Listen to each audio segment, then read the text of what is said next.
और अब हम आपको बुद्धिमान बनने का फॉर्मूला बताएंगे। अगर आपको लगता है कि आप पहले से ही काफी बुद्धिमान हैं, तो भी इस फॉर्मूले का इस्तेमाल करके आप और भी ज्यादा बुद्धिमान बन सकते हैं।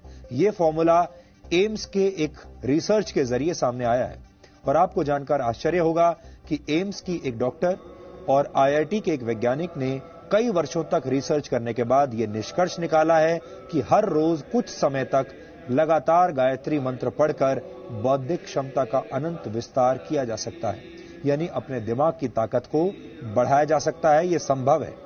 एम्स ने अपनी रिसर्च में एमआरआई के जरिए दिमाग की सक्रियता की जांच करके इस बात की पुष्टि की है कि गायत्री मंत्र पढ़ने से दिमाग की शक्ति का विस्तार होता है। गायत्री मंत्र ऋग्वेद के 3 मंडल के 62वें सूक्त में मौजूद 10वां श्लोक है। यह हजारों वर्ष पुराना वैदिक मंत्र है, जिसकी रचना त्रेता युग में ऋषि विश्वामित्र ने की थी। इस मंत्र में ईश्वर का ध्यान करते हुए यह प्रार्थना की गई है कि ईश्वर हमें प्रकाश दिखाए और सच्चाई की तरफ ले जाए। वेदों पर रिसर्च करने वाले भारत और दुनिया के बहुत सारे विद्वानों ने गायत्री मंत्र को ऋग्वेद के सबसे प्रभावशाली मंत्रों में से एक माना है। हमारे देश में सदियों से लोगों के बीच यह मान्यता है कि विद्यार्थियों को गायत्री मंत्र का पाठ करना चाहिए, क्योंकि इससे दिमाग तेज होता है। गायत्री मंत्र पर एम्स की रिसर्च भी यही पुष्टि कर रही है।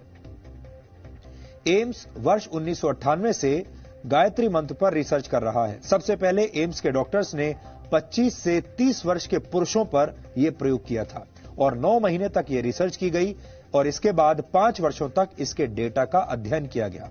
इसके तहत दिमाग के आगे के हिस्से में होने वाले बदलावों का अध्ययन किया गया। दिमाग के इस हिस्से को प्रीफ्रंटल कॉर्टेक्स कहा जाता है। इस हिस्से का काम है योजनाएं बनाना, समस्याओं का समाधान करना और जागरूक रहना। इस रिसर्च के लिए लोगों को 2 ग्रुप्स में बांट दिया गया था। पहले ग्रुप ने 3 महीनों तक हर रोज 108 बार गायत्री मंत्र का मन में पाठ किया और दूसरे ग्रुप ने गायत्री मंत्र का पाठ नहीं किया। जो लोग गायत्री मंत्र का पाठ कर रहे थे, उनके शरीर में खुशी के वक्त पैदा होने वाले केमिकल्स तेजी से बढ़ने लगे। इसी तरह का एक केमिकल है गाबा।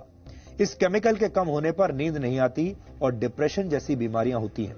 लेकिन गायत्री मंत्र का पाठ करने से दूसरे ही हफ्ते में शरीर में गाबा केमिकल तेजी से बढ़ने लगा और दिमाग में सक्रियता बढ़ाने वाले केमिकल्स की मात्रा भी पहले के मुकाबले अधिक हो गई।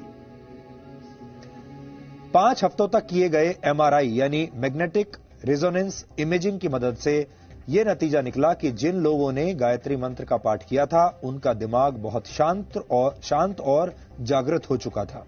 अपने इस शुरुआती रिसर्च में निष्कर्ष निकालते हुए एम्स की तरफ से कहा गया कि गायत्री मंत्र के माध्यम से इंसान की बौद्धिक क्षमता में अनंत विस्तार किया जा सकता है। एम्स का यह शोध अब भी जारी है और इस पर एक विस्तृत रिपोर्ट अंतर्राष्ट्रीय स्तर पर प्रकाशित की जाएगी।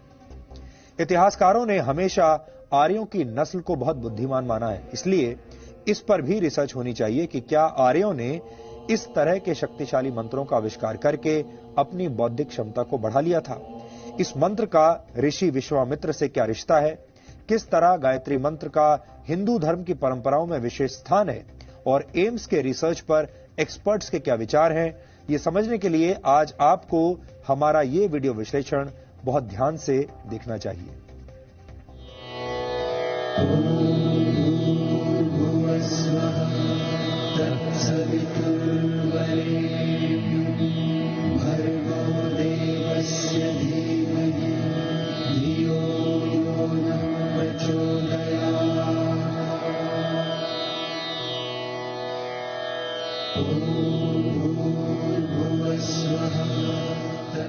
गायत्री मंत्र भारत के महान ऋषियों की तपस्या का फल है। हिंदू धर्म में कोई भी पूजा बिना गायत्री मंत्र का पाठ किए संपन्न नहीं होती।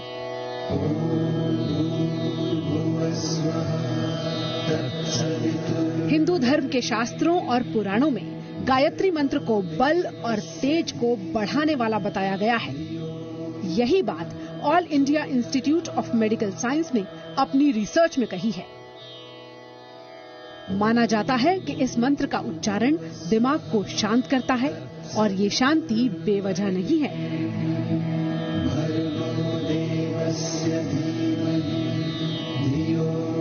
एम्स के साइंटिस्ट्स ने ये साबित किया कि गायत्री मंत्र जादुई दवा की तरह काम करता है।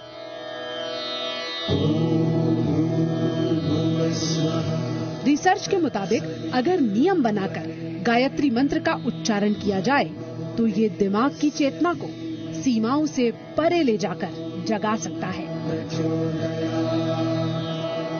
अगर मैं कोई भी ऐसा एक्शन करता हूं जिससे मेरे शरीर में सिंपैथेटिक एक्टिविटी कम हो जाए और पैरासिम्पैथेटिक एक्टिविटी बढ़ जाए, यानी कि मेरी दिल की धड़कन कम हो जाए, मेरा रेस्पिरेटरी रेट कम हो जाए, मेरा स्किन रेजिस्टेंस बढ़ जाए, तो मैं हीलिंग मोड में चला जाता हूं। I get connected to my consciousness. उससे मेरे शरीर के अंदर में जो दवाई मांगूंगा मैं वो पैदा होती है। That is called parasympathetic state of mind. और अगर मैं बिल्कुल इतना ज्यादा एब्जॉर्ब हो जाऊं कि मैं टाइम भूल जाऊं कि मेरे पास मैं कहां पर हूं, तो मैं चौथी स्टेज ऑफ कॉन्शियसनेस में चला जाता हूं, जिसे शास्त्रों में तुरिया स्टेज ऑफ कॉन्शियसनेस कहा जाता है। एम्स के साइंटिस्ट और आईआईटी हैदराबाद के प्रोफेसर ने मिलकर 9 महीने के वक्त में इस रिसर्च को तैयार किया था।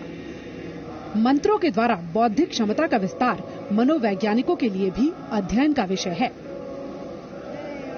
तो ब्रेन में एक हिस्सा है फ्रंटल कॉर्टेक्स, इसमें खासतौर से ऑर्बिटोफ्रंटल कॉर्टेक्स, जिसमें कि इसको बोलते हैं एग्जीक्यूटिव ब्रेन। यानी कि मैंने जो प्लान किया, मैंने किसी चीज को ऑर्गेनाइज करना है, मैंने क्या फैसले लेने हैं, क्या डिसीजंस लेने हैं, चाहे वो फाइनेंशियल हो, चाहे वो इमोशनल हो, चाहे मेरे कैरियर को लेके हो, वो सब ऑर्बिटोफ्रंटल कॉर्टेक्स डिसाइड करता है।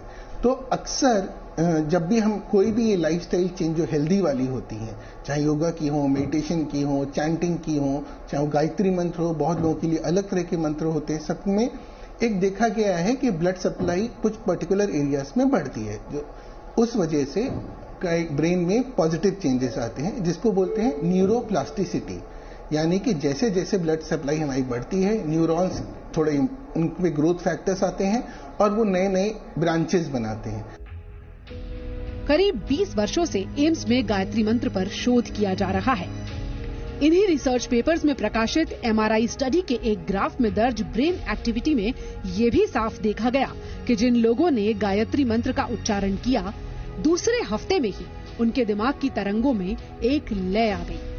जबकि दूसरा ग्राफ उस ग्रुप का है जिसने गायत्री मंत्र का जाप नहीं किया।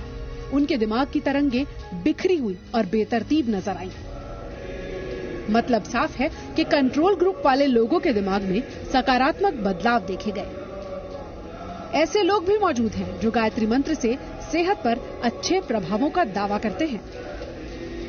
तो मेरा धीरे धीरे पढ़ाई पे ध्यान आकर्षित हुआ। बाकी हर जगह से, जितने गलत जगह पे थे उस सब जगह से अपना कंसंट्रेशन ठीक कर पाया मैं। ओम भूर्भुवः स्वः।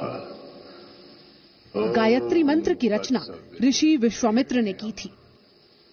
भर्गो देवस्य धीमहि धियो यो नः प्रचोदयात्।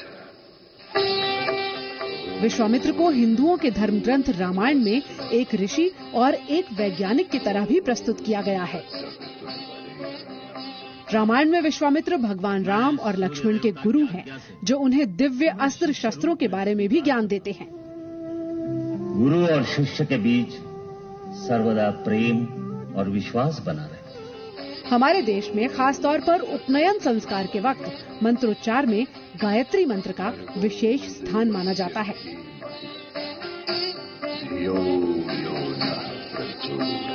गायत्री मंत्र की जाप करने से आपका कंसंट्रेशन, ये सब चीज में डेवलपमेंट होने लगता है और जिस क्षेत्र में भी आप सफलता चाहते हैं, आपका आउटपुट उसमें धीरे धीरे बढ़ने लगता है। ये सब चीज मैंने रियलाइज किया है। गायत्री मंत्र अपनी उत्पत्ति के हजारों वर्षों के बाद भी अपनी शक्ति का एहसास पूरी दुनिया को करा रहा है। गायत्री मंत्र की ताकत सिर्फ भारतीय वैज्ञानिकों को ही समझ में आ रही हो, ऐसा नहीं है। जर्मनी की हैम्बर्ग यूनिवर्सिटी के वैज्ञानिक भी गायत्री मंत्र पर रिसर्च कर चुके हैं। इसके अलावा अमेरिका के एक साइंटिस्ट डॉक्टर हॉवर्ड ने दुनिया भर से मंत्रों को इकट्ठा करके फिजियोलॉजी लाइब्रेरी में उनकी जांच की। गायत्री मंत्र से प्रति सेकंड 1,10,000 साउंड वेव्स जनरेट हुई। रिसर्च में सभी मंत्रों में गायत्री मंत्र सबसे